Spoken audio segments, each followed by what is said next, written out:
마지막 가장 중요한 세 가지의 기도 제목이라는 말씀으로 함께 은혜 나누겠습니다. 영상 하나 보고 우리 말씀 전합니다.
할렐루야. 2023년 12월 31일 꽉 찬 주일을 우리는 마지막으로 보내고 있습니다. 1월달이 어제 시작한 것 같은데 정신없이 살다 보니까 오늘이 12월 31일이 된 것 같습니다. 조명 좀 밝혀주시고요. 설교 전에 들었던 이 허사가 옛날 찬송가라고 합니다. 찬송가. 우리 인생이 이와 같이 허무한 것 같아요. 그렇죠? 고대 광실 높은 집 문전 옥탑도 우리 한번 죽으면 일장의 중몽. 일장의 중몽. 한순간의 꿈과 같다라는 거겠죠. 한 번의 꿈과 같이 자고 일어나면 허무한 것 같은 우리의 인생. 예전에 제가 복권에 당첨이 됐어요. 꿈에. 그 꿈에서 얼마나 기뻐했는지 자고 일어나니까 이 꿈이었어요. 아이, 꿈이었네. 그렇죠? 자고 일어나면 꿈이었다. 일장중몽. 홍한 소년 미인들아 자랑치 마라, 뽐내지 마라. 17살, 23살, 28살의 젊음이 빨리 지나가고 머리에는 하얗게 눈이 내리듯이 우리 부모님들, 또 우리 세대들, 우리 선조들이 다 그렇게 살다가 이제 나도 세월에 못 이겨서 세월 앞에 무릎을 꿇는 우리의 모습을 보게 됩니다. 가끔 제가 운전하면서 우리 둘째 녀석을 옆에 태웠는데요, 똑같아요. 엄마하고 17살 그 나이에 완전히 유전자가 똑같으니까 똑같을 수밖에 없죠.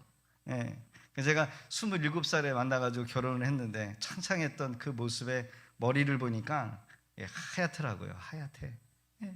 세월 앞에 무릎을 꿇고 마는 우리의 인생. 오늘 우리가 읽은 본문의 이 시편 90편은 구약의 선지자 모세의 노래입니다. 광야에서 평생을 살다가 약속의 땅에 들어가지 못하고 40년의 광야 생활을 광야에서 뺑뺑이만 돌다가 느보산이라고 하는 이 산 꼭대기에서 가나안 땅을 바라보면서 죽었던 선지자 모세. 이스라엘 백성들의 끊임없는 원망과 불평, 거역으로 인해서 약속의 땅으로 들어가지 못했습니다. 결국 하나님의 말씀대로 40일이 40년이 되어서 여호수아와 갈렙을 제외한 1세대들은 모두 한 사람도 빠짐없이 광야에서 다 죽었던 것이에요. 민수기 14장 33절의 기록을 보니까 너희 자녀들은 너희 반역한 죄를 지고 너희 시체가 광야에서 소멸되기까지 40년을 광야에서 방황하는 자가 되리라. 하나님의 말씀, 그 말씀 그대로 되고 말았다라는 거예요. 어느 누구도 그냥 어설프게 가나안 약속의 땅에 들어간 것이 아니라 그 1세대들은 여호수아, 갈렙 제외한 나머지 모세까지 전부 다 광야에서 다 죽었어요. 시편 90편은 바로 이러한 배경으로 기록된 모세의 기도, 모세의 노래다, 이렇게 이해하시면 됩니다. 죄악으로 인해 애굽에서 나온 백성들이 하나, 둘, 마지막 1세대가 다 죽어서 광야의 모래에 묻혀지는 것을 목도했던 이 모세는 하나님의 진노하심을 보았어요. 이것은 마땅한 죄의 결과입니다. 나는 하나님 앞에 어느 것도 항변할 수 없습니다. 그럼에도 불구하고 주님은 우리 인생이 이렇게 험하게 끝나야 하는 것입니까? 인생의 허무함을 바라보면서 모세는 계속해서 기도를 올렸던 거예요. 하나님, 그럼에도 불구하고 제가 기도합니다. 제가 감히 주께 구하는 인생의 모습이 있습니다. 기도로 구하고 싶은 삶이 있습니다. 징계 가운데서도 모세는 시편 90편을 남겨놓고 하나님 앞에 간구했다는 거예요. 그 후손들을 위해서.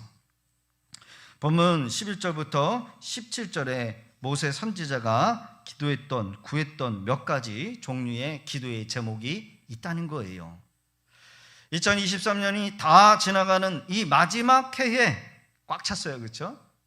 어떻게 이렇게 아다리가 딱 맞는지. 12월 31일 마지막 해. 여러분들이 열심히 노력하셨을 겁니다. 최선을 다했다라고 생각하시지만 그럼에도 불구하고 허무하고 아무것도 이루지 못했다라고 하는 공허함 속에도 오늘 주시는 말씀을 통하여 모세의 지혜로운 이 기도가 나의 기도가 되어야 될 줄로 믿습니다. 여러분, 이러한 소망으로 주신 한 해를 잘 마무리할 수 있는 은혜가 있으실 수 있기를 주의 이름으로 축원합니다. 주시는 말씀을 붙잡고 지혜를 얻고 돌아가시기를 주의 이름으로 부탁드립니다. 오늘 본문은 하나님의 도우심을 구하는 기도가 잘 기록되어 있어요. 그 첫 번째 제목이 뭐냐면 주님 긍휼히 여기시옵소서. 주님 긍휼히 여겨 주옵소서. 우리의 모든 날이 주의 분노 중에 지나가며 우리의 평생이 순식간에 다하였나이다. 애굽에서 종살이하고 종살이에서 자유를 얻었는데 거역해서 광야 땅에서 하는 게 뭐냐면 아침에 일어났다가 저녁에 텐트 치고 해가 움직이면 구름이 움직이면 따라가다가 구름이 멈추면 멈추고, 그것이 40년 동안 반복되었다는 거예요. 10절에 기록을 보니까 우리의 연수가 70이요 강건하면 80이라도 그 연수의 자랑은 수고와 슬픔뿐이다. 신속히 가니 우리가 날아가나이다. 너무 빨리 간다는 거예요. 너무. 누가 주의 노여움의 능력을 알며 누가 주의 진노의 두려움을 알리까? 우리에게 우리 날 계수함을 가르치시사 지혜로운 마음을 얻게 하소서. 여호와여 돌아오소서. 언제까지니까 주의 종들을 불쌍히 여기소서. 저희 교회가 힘들 때마다 또 여러 가지 어려움을 만날 때마다 주님께 그냥 단 한 가지 기도 제목이 없어요. 주님 불쌍히 여겨 주옵소서. 주님 살려주시옵소서 라고 자주 기도를 드린 것 같아요.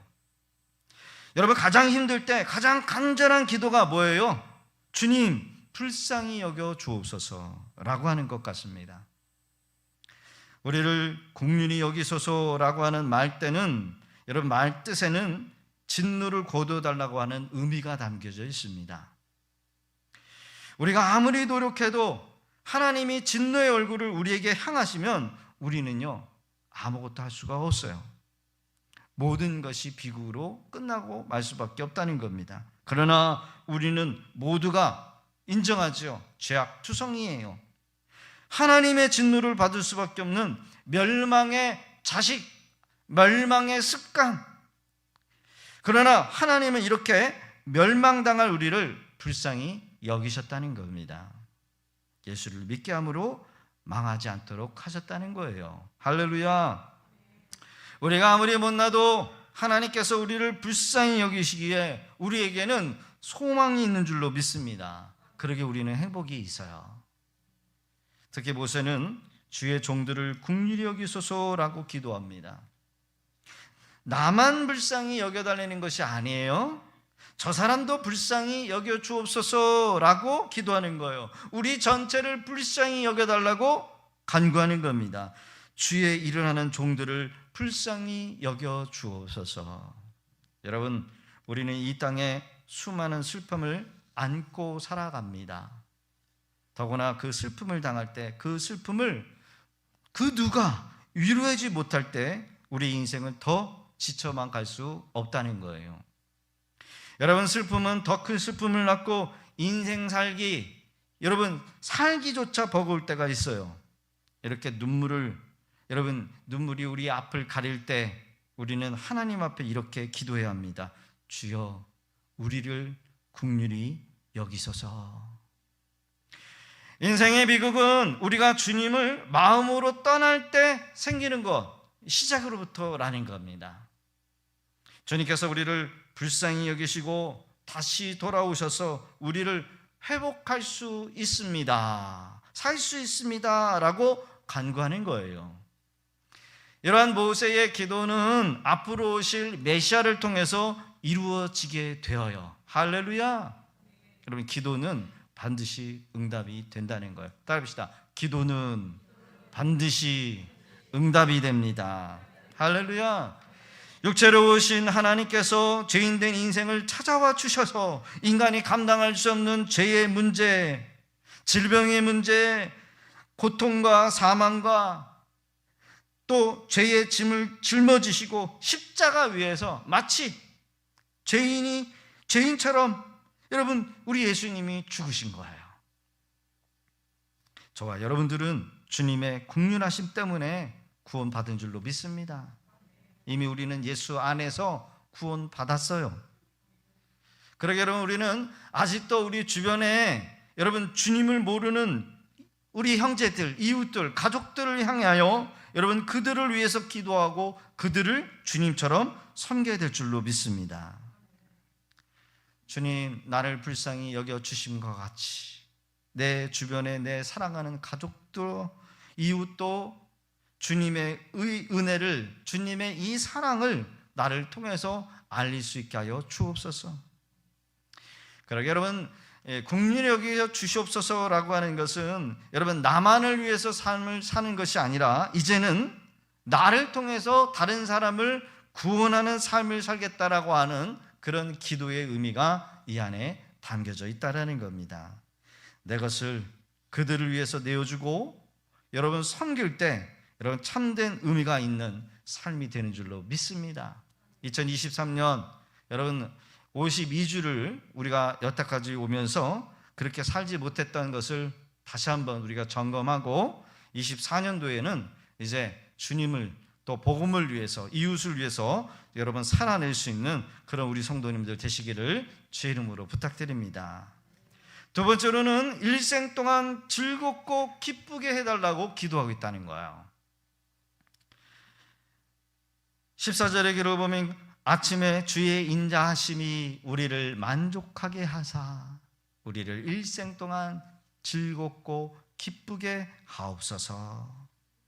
만약 공고한 날이 10년이면 그 10년의 공고한 세월 속에도 기쁘게 해달라고 하는 간구예요. 공고한 날이 처음에도 중간에도 나중에도 하나님 기쁘게 해달라는 겁니다. 아무리 생활이 힘들고 기쁨으로 인생을 살 수 있도록 힘을 달라는 거예요. 우리가 이런 기도가 여러분 우리의 기도가 되어지기를 주의 이름으로 축원합니다. 10절의 기록을 보면 우리의 인생의 자랑은 수고와 슬픔뿐이었지만 그러나 수고와 슬픔 가운데 살지만 기쁨을 잃지 않도록 살게 하여 주옵소서라고 하는 이 14절의 기록이 여러분 모세의 기도였다는 거예요. 내 삶이 가시와 엉겅퀴와 같은 삶이었지만 여유를 갖고 살기를 원합니다. 주님의 은혜로 고난과 역경 속에도 참된 기쁨을 살게 하여 주옵소서. 우리를 만족하게 하사, 만족이라고 하는 단어의 깊은 의미를 보면 항아리에 물을 끝까지 채운다라고 하는 그런 또 다른 의미가 있습니다. 중간을 채우는 게 아니라 끝까지 아구까지 채운다. 이게 만족이래요. 반대로 만족하지 못하다라고 하는 말은 채워지지 못했다라고 하는 의미겠지요. 그러게 사람은요 공허합니다. 자기의 이 공허한 마음을 채워보기 위해서 무엇인가를 위해 일을 한다는 거예요. 여러분 진정한 행복이 언제일까요? 정점을 찍었을 때의 행복보다는 여러분 채워지는 그 과정에서 행복을 느낀답니다. 사람들은 자기의 공허함을 메꾸기 위해서 어떤 노력을 합니까? 부족하니까 무엇이든 대신 아무거나 채워보려고 한다는 거예요. 돈으로 채워보려고 하고 돈으로 자신을 만족을 구해 본다는 거예요. 세계적인 부호 록펠러 어떤 분인가 봤더니 1837년대의 사람이었습니다. 언제까지 살았더니 1937년, 무려 97년을 사셨어요. 97년.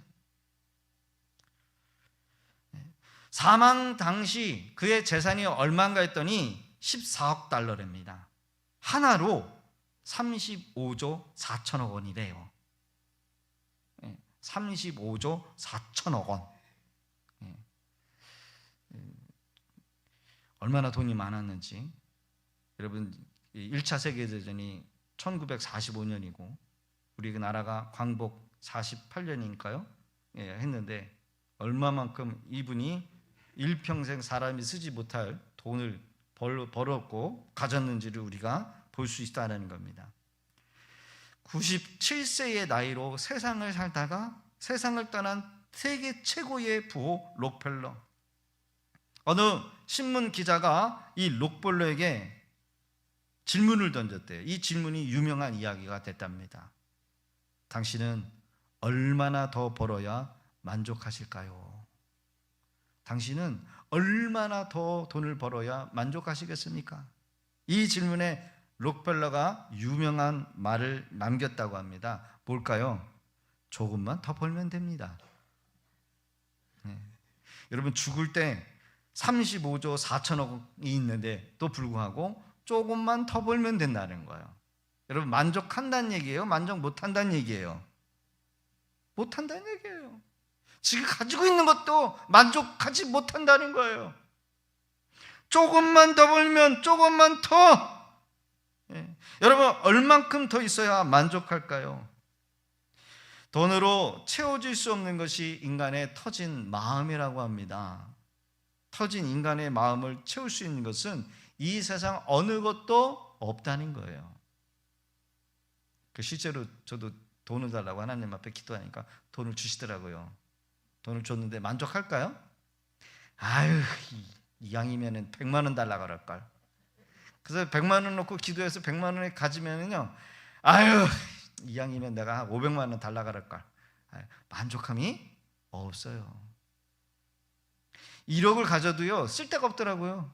그렇죠? 1억 가지고 뭐 집을 살 수가 있어요, 요즘에. 만족함이 없어요. 가져도 만족되지 않아요. 요한복음 4장 기록을 보면 남편을 5이나 바꾼 사마리아 여인의 문제를 해결하신 주님, 사마리아 여인, 이 터진 여인의 마음을 주님이 메꿔 주시어요. 주님을 만나지 못한 인생은 터진 인생일 뿐이라는 겁니다. 그러기 여러분, 주님을 만나실 수 있기를 바랍니다. 주님을 만나면 만족해요. 인격적으로 주님을 만나실 수 있기를 바랍니다. 터진 영혼, 터진 마음, 만족하지 못한 마음은 주님이 막아주시면 더 이상 갈증도 없고요, 욕심도 없고요, 욕망도 없고요, 그 모든 것들이 사라져요.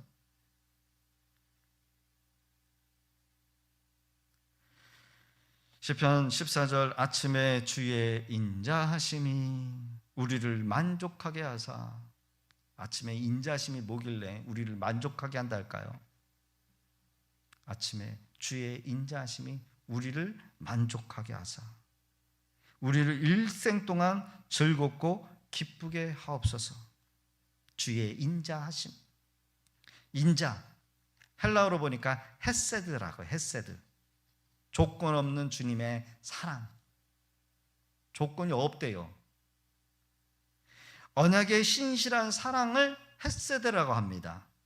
언약의 성실한 거. 그러니까 내가 너를 사랑했다. 그래서 변함없이 네가 실패하고 넘어지고 없어도, 가난해도 부족해도 못 배웠어도 하나님은 그런 거 따지지 않고 내가 너 끝까지 사랑하겠다. 약속에 의한 언약의 사랑. 이것이 우리를 만족하게 하고 일생 동안 기쁘고 즐겁게 한다는 이유라는 거예요. 하나님의 이러한 사랑을 경험해야 한다는 겁니다. 이것이 하나님의 본질이래요. 본질. 여러분, 세상의 모든 것은 본질이 아니라 비본질이라고 합니다. 한마디로 허상이다라는 거. 허상. 실체가 아니라 그림자에 비춰지는 허상. 나중에 시간이 지나면 쇠고 없어져요. 허상. 허상인 그림자를 붙잡기 위해서 사람들이 얼마나 노력합니까? 그까지 한번 가지려고, 취해보려고, 누려보려고. 그러나 언젠간 다 놓고 가잖아요.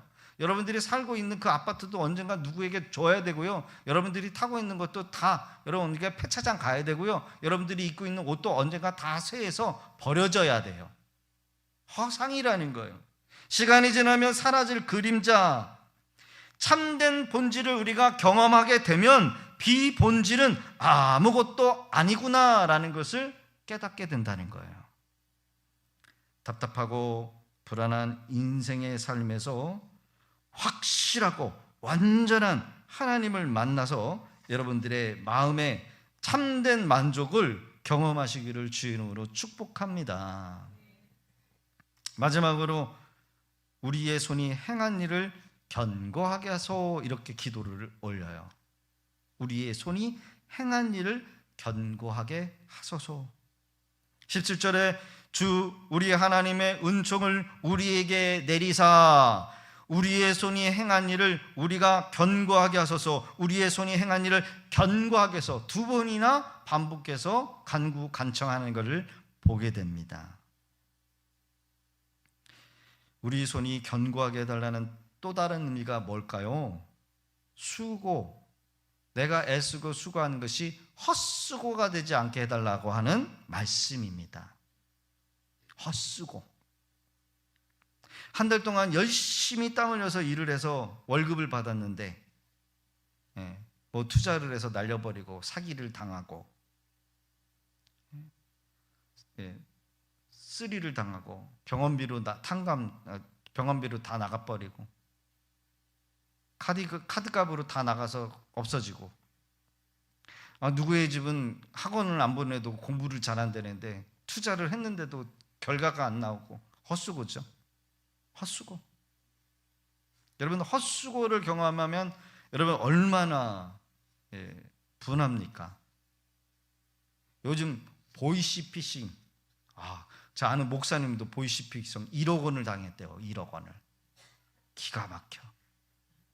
똑똑하다고 생각했는데 당하고 나니까 멍청해 보이더라는 거야. 여러분, 당할 때 몰라요.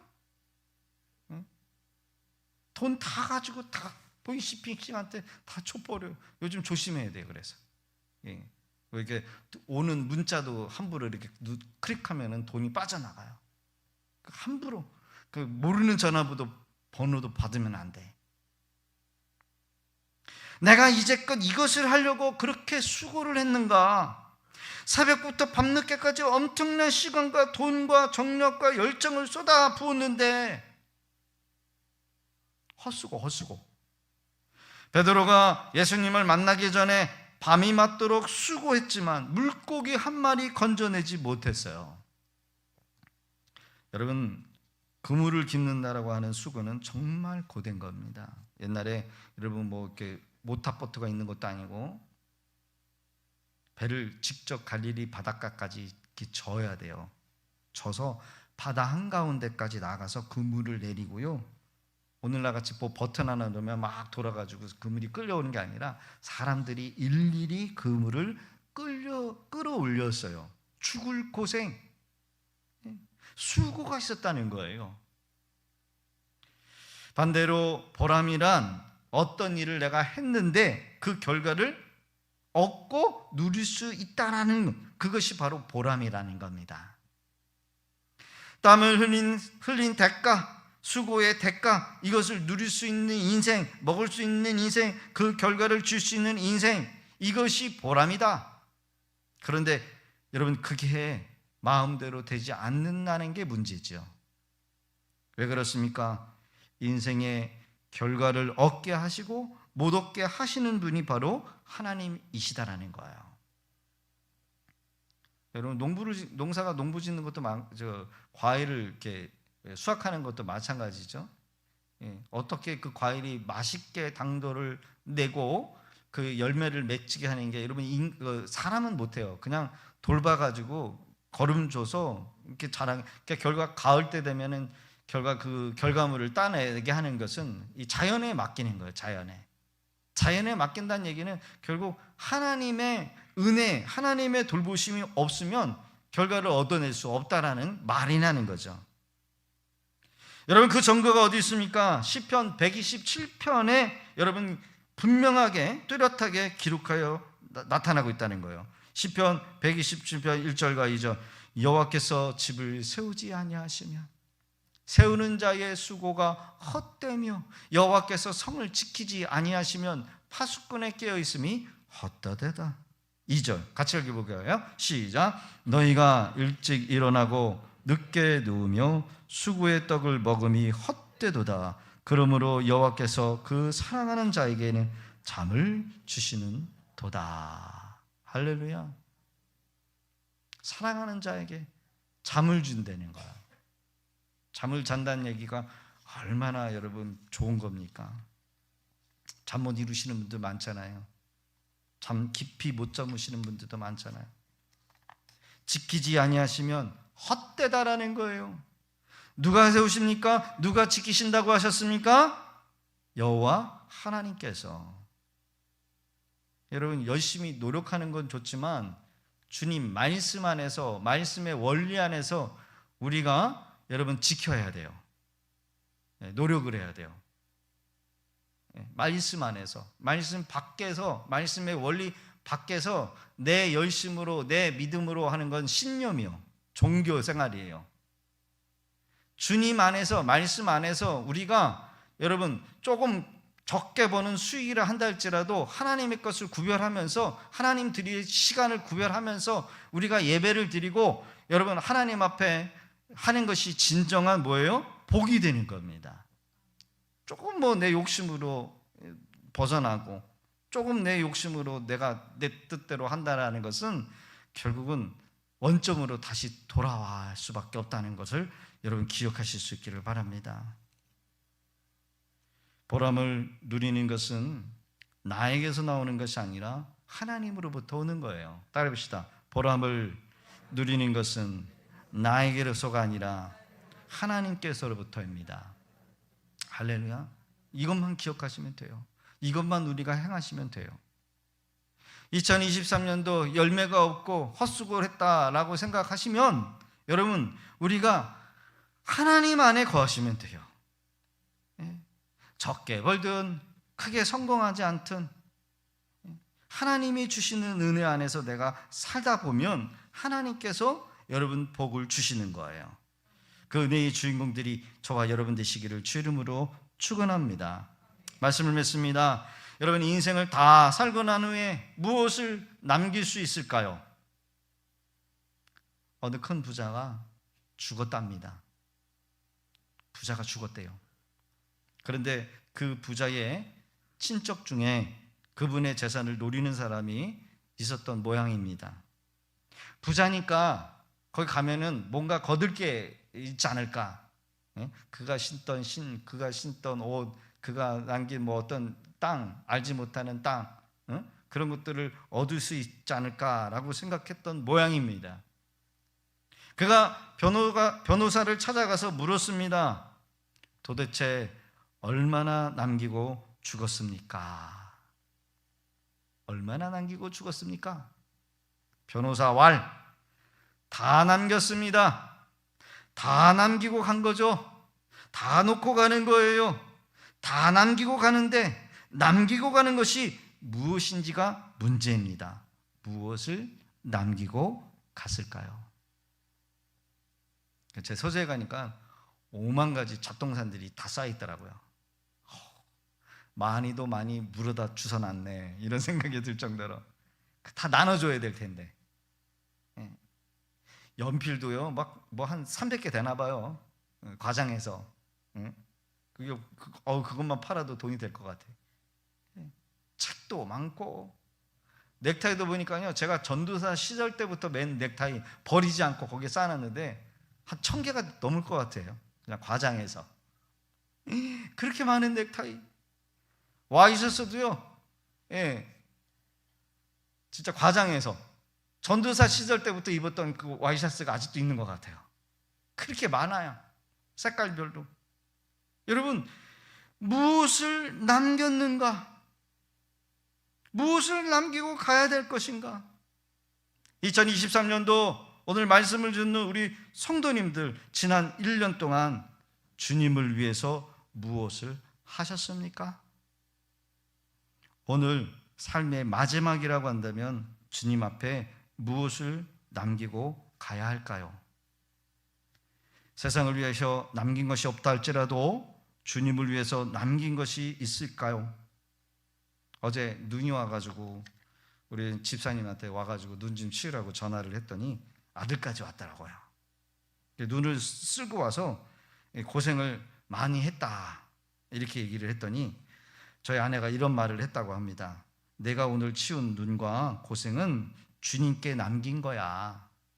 주님이 너의 그 모든 것들을 보셨을 거야. 아니, 보았어. 여러분들은 영원한 나의 본향의 집에 무엇을 쌓으십니까? 태생이 있고 일생이 있고, 이제 일생에서 우리가 영생을 준비해 가는 이 과정 가운데 우리는 이 일생에서 영생을 위해서 뭘 준비하셨습니까? 자신의 죽음을 내다보면서 모세는 기도했습니다. 하나님, 이 영광을 내 자손들에게 주옵소서. 주님의 영광을 계승할 수 있는 삶, 하나님의 은혜를 남길 수 있는 인생, 보람된 삶을 나와 내 자손에게 주옵소서. 여러분, 이게 눈에 보이는 것입니까? 눈에 보이지 않는 거예요. 그렇죠? 하나님의 영광을 위해서 보람된 삶을 살아내는, 그리고 이것을 내 후손들에게도 알아서 그러한 삶을 살기를 원하는 모세의 기도.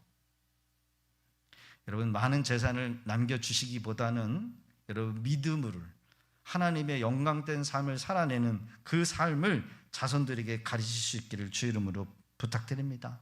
우리는 그런 기도로 나가야 돼요. 23년 마지막 주일을 보내고 있는 이때에 오늘 저녁에 있을 송구 영신 예배에도 여러분 힘써 나오시고 한 해를 잘 마무리하셔서 새로운 새해도 주님을 의지하면서 여러분 하루하루를 주님 기뻐하시는 그런 승리하는 삶을 살아내실 수 있기를 주의 이름으로 축원합니다. 비록 내게 보이지 않아도, 비록 내게 느껴지지 않아도 하나님은 멈추시지